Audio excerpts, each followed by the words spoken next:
Okay, July 15th, First Chronicles 19:1 through 21:30. That happened after this that Nahash, the king of the people of Ammon, died, and his son reigned in his place. Then David said, I will show kindness to Hanun, the son of Nahash, because of his father showed kindness to me. So David sent messengers to comfort him concerning his father. And David's servants came to Hanun in the land of the people of Haman to comfort him. And the princes of the people of Haman said to Hanun, do you think that David really honors your father because he has sent comforters to you? Did his servants not come to you to search and overthrow and spy out the land? Then Hanun took David's servants, shaved them, cut off their garments in the middle at their buttocks, and sent them away. Then some went and told David about the men, and he sent to meet them because the men were greatly ashamed. And the king said, wait in Jericho until your beards have grown, and then return. When the people of Ammon saw that they had made themselves repulsive to David, Hanun and the people of Ammon sent 1,000 talents of silver to hire for themselves chariots and horsemen from Mesopotamia, from Syria, Malach, and from Zobah. And they hired for themselves 32,000 chariots with the king of Malach and his people who came and encamped at Medeb. Also, the people of Ammon gathered together from their cities and came to battle. Now, when David heard of it, he sent Joab and all the army of the mighty men. And the people of Ammon came out and put themselves in battle array before the gate of the city, and the kings who had come out by themselves in the field. When Joab saw that the battle line was against him, before and behind, he chose some of Israel's best to put them in battle array against the Syrians. And the rest of the people he put under the command of Ashbab, his brother. And they set themselves in battle array against the people of Ammon. Then he said, if the Syrians are too strong for me, then you should help me. But if the people of Ammon are too strong for you, then I will help you. Be of good courage, and let us be strong for our people and for the cities of our God. And may the Lord do what is good in his sight. So Joab and the people who were with him drew near for the battle against the Syrians, and they fled before him. When the people of Ammon saw that the Syrians were fleeing, they also fled before Ahash, his brother, and entered into the city. So Joab went to Jerusalem. Now, when the Syrians saw that they had been defeated by Israel, they sent messengers and brought the Syrians who were beyond the river at Zophah, the commander of Hadasser's army, and went before them. When it was told to David, he gathered all Israel, crossed over the Jordan, and came up on them, and set up in battle array against them. So David had set up battle array against the Syrians and fought with him. And the Syrians fled before Israel, and David killed 7,000 charioteers and 40,000 foot soldiers of the Syrians, and killed Sophos, the commander of the army. He also, and when the servants of Hazadar saw that they were defeated by Israel, they made peace with David and became his servants. So the Syrians were not willing to help the people of Ammon anymore. It happened in the spring of that year, at the time kings go out to battle, that Joab led the armed forces and ravaged the country and the people of Ammon, and came and besieged Rabbah. But David stayed in Jerusalem, and Joab defeated Rabbah and overthrew it. Then David took their king's crown from his head, found it to weigh a talent of gold, and there were precious stones in it, and it was set on David's head. He also brought out the spoil of the city in great abundance, and he brought out the people who were in it and put them to work with saws and with iron picks and with axes. So David did to all the cities of Ammon. Then David and all the people returned to Jerusalem. Now it happened afterwards that war broke out in Gezer with the Philistines, which is at Sibbecon, the Hushite, killed Siphar, who was one of the sons of the giant, and they were subdued. Again, there was war with the Philistines, and Elian and the son of Jair killed Lama, the brother of Goliath, the Gittite, the shaft of whose spear was like a weaver's beam. Yet again, there was war at Gath, and there was a man of great stature with 24 fingers and toes, 6 on each hand and 6 on each foot, and he also was born to a giant. So when he defiled Israel, Jonathan, the son of Shimon, David's brother, killed him. These were born to the giants of Gath, and they fell by the hand of David and by the hand of his servants. Now Satan stood up against Israel and moved David to number Israel. So David said to Joab and to the leaders of the people, go number Israel from Beersheba to Dan, and bring the number of them to me, that I may know it. And Joab answered, may the Lord make his people 100 times more than they are, but my lord the king, are they not all my lord's servants? Why then does my lord require this thing? Why should he be a cause of guilt in Israel? Nevertheless, the king's words prevailed against Joab. Therefore Joab departed and went throughout Israel and came to Jerusalem. Then Joab gave the sum of the number of the people to David.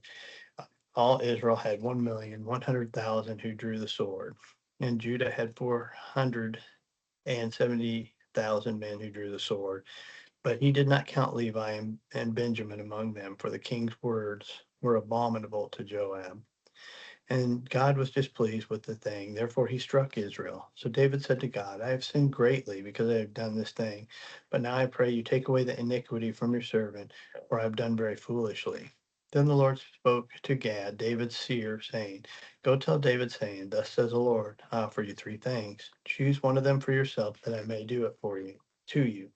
So Gad came to David and said to him, Thus says the Lord, choose for yourself either 3 years of famine, or 3 years to be defeated by your foes with the sword of your enemies overtaking you, or else for 3 years the sword of the Lord. Oh, I'm sorry, 3 days, the sword of the Lord, the plague in the land, with the angel of the Lord destroying throughout the territory of Israel. Now consider what answer I should take back to him who sent me. And David said to Gad, I am in great distress. Please let me fall into the hand of the Lord, for his mercies are very great, but do not let me fall into the hands of man. So the Lord sent a plague upon Israel, and 70,000 men of Israel fell. And God sent an angel to Jerusalem to destroy it.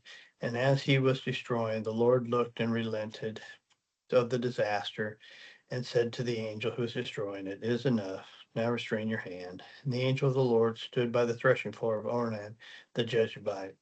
Then David lifted his hands and saw the angel of the Lord standing between earth and heaven, having in his hand a drawn sword stretched out over Jerusalem. So David and the elders, clothed in sackcloth, fell on their faces, and David said to God, Was it not I who commanded the people to be numbered? I am the one who sinned and done evil. But these sheep, what have they done? Let your hand, I pray, O Lord, my God, be against me and my father's house, but not against your people, that they should be plagued. Therefore the angel of the Lord commanded God to say to David that David should go and erect an altar to the Lord on the threshing floor of Ornan the Jebusite. So David went up at the word of Gad, which he had spoken in the name of the Lord. Now Ornan turned and saw the angel and his 4 sons who were with him and hid themselves. But Ornan continued threshing for wheat. So David came to Ornan, and Ornan looked and saw David. And he went out of the threshing floor and bowed before David with his face to the ground. Then David said to Ornan, Grant me this place of this threshing floor, that I may build an altar on it to the Lord. You shall grant it to me at the full price, that the plague may be withdrawn from the people. But Ornan said to David, Take it for yourself, and let the Lord the king, do what is good in his eyes. Look, I also give you the oxen for burnt offerings, and the threshing implements for wood, and the wheat for the grain offering. I give it all. Then David said to Ornan, No, but I will surely buy it for full price, for I will not take what is yours for the Lord, nor offer burnt offerings, that which cost me nothing. So David gave Ornan 600 shekels of gold by weight for the place. And David built there an altar to the Lord, and a burnt offerings and peace offerings, and called on the Lord. And he answered him but from heaven by fire on the altar of the burnt offering. So the Lord commanded the angel, and he returned his sword to his sheath. At that time, David saw the Lord had answered him on the threshing floor of Ornan the Jebusite. He sacrificed there. For the tabernacle of the Lord and the altar of the burnt offerings which Moses had made in the wilderness were at that time at the high place of Gibeon. But David could not go before it to inquire of God, for he was afraid of the sword of the angel of the Lord. Romans 2:25 through 38. For circumcision is indeed profitable if you keep the law, but if you're a breaker of the law, your circumcision has become uncircumcision. Therefore, if uncircumcised man keeps the righteous requirements of the law, will not his uncircumcision be counted as circumcision? And will not the physically uncircumcised, if he fulfills the law, judge you, even with your written code and circumcision, are a transgression of the law? For he is not a Jew who is outwardly, nor is circumcision that is what outward of the flesh, but he is a Jew who is one inwardly, and circumcision is that of the heart, in the spirit, not in the letter, whose praise is not from men, but from God. What advantage then has a Jew, or what profit is of circumstances? Much in every way, chiefly because to them were committed the oracles of God. For what if some did not believe? Will their unbelief will make the faithfulness of God without effect? Certainly not. Indeed, let God be true, but every man a liar, as it is written, that you may be justified in your words, and you may overcome when you are judged.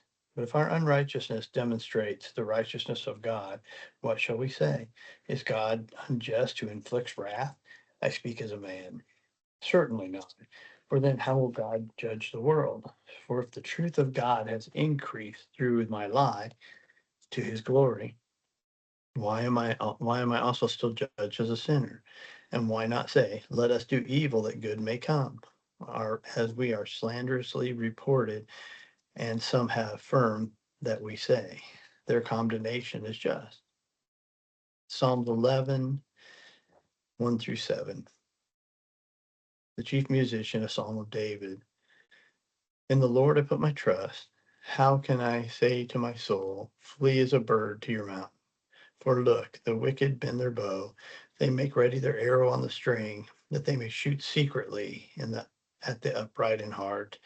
If the foundations are destroyed, what can the righteous do? The Lord is in his holy temple. The Lord's throne is in heaven. His eyes behold. His eyelids test the sons of men. The Lord tests the righteous, but the wicked and the one who loves violence hates his soul. His soul hates. Upon the wicked he will rain coals. Fire and brimstone and burning wind shall be the portion of their cup. For the Lord is righteous. He loves righteousness. His countenance beholds the upright. Proverbs 19:10 and 12. Luxury is not fitted for the fool, much less a servant to the rule over princes. The discretion of a man makes him slow to anger, and his glory is to overlook a transgression. The king's wrath is like the roaring of a lion, but his favor is like dew of the grass. All right. See y'all tomorrow.